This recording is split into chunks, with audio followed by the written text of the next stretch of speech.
Assalamualaikum warahmatullahi wabarakatuh. Halo para biologis, ketemu lagi dengan Kak Erike. Kita hari ini akan belajar bioteknologi untuk kelas 9 semester 2. Dalam video pembelajaran kali ini, kita akan membahas tentang bab bioteknologi. Tapi sebelum kita mulai belajar, yuk bagi yang belum subscribe, jangan lupa di subscribe dulu ya channelnya. Klik loncengnya, lalu like videonya jika kalian suka, dan kalian juga bisa share ke teman-teman kalian ya. Tapi sebelum kita bahas bab bioteknologi, pasti kalian juga pernah makan tempe, oncom, tape. Nah, kalian pasti juga pernah mencicipi kecap, nata de coco, maupun yogurt. Itu semua merupakan contoh hasil dari bioteknologi loh. Lalu, apa ya bioteknologi itu? Mari kita simak video berikut ini.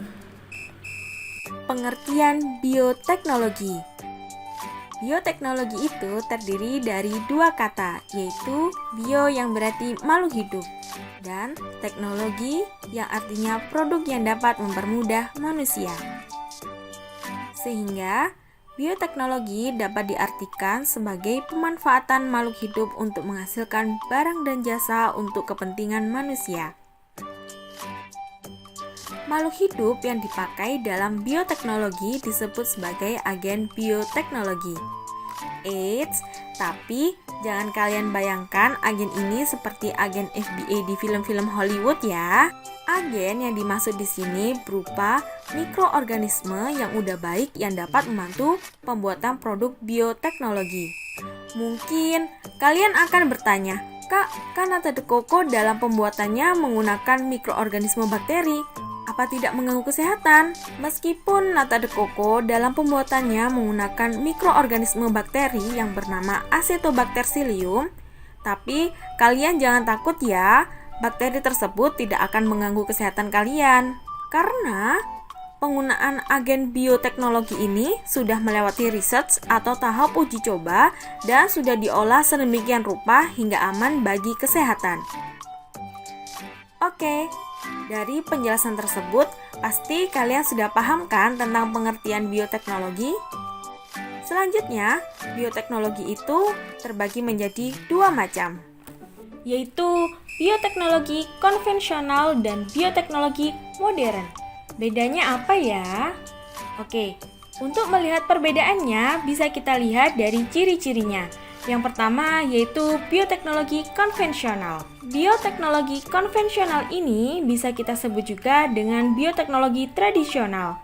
Ciri-cirinya yaitu yang pertama, teknologi yang digunakan cukup sederhana. Sederhananya itu biasanya dalam pembuatan produk yang dihasilkan memanfaatkan mikroorganisme secara langsung, bisa berupa bakteri ataupun jamur, bisa juga dengan memanfaatkan enzim, dan pada umumnya melibatkan proses fermentasi, dan pemanfaatan mikroorganismenya cukup terbatas atau tidak diproduksi dalam jumlah besar. Contoh dari bioteknologi konvensional yaitu seperti produk-produk yang sudah kakak sebutkan sebelumnya. Itu semua merupakan hasil dari produk bioteknologi konvensional. Para biologis, fermentasi dalam bioteknologi konvensional dapat dibedakan lagi loh menjadi fermentasi alkohol dan fermentasi non-alkohol. Seperti namanya, fermentasi alkohol adalah fermentasi yang menghasilkan produk berupa alkohol. Contohnya, dari hasil fermentasi alkohol seperti tapai dan wine. Sedangkan fermentasi non-alkohol, fermentasinya tidak menghasilkan produk berupa alkohol. Contoh hasil dari fermentasi ini seperti tempe ataupun oncom.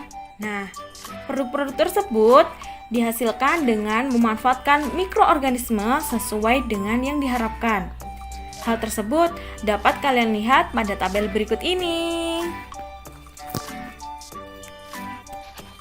Sekarang yang kedua yaitu bioteknologi modern. Bioteknologi ini memiliki ciri yaitu menggunakan teknologi yang canggih.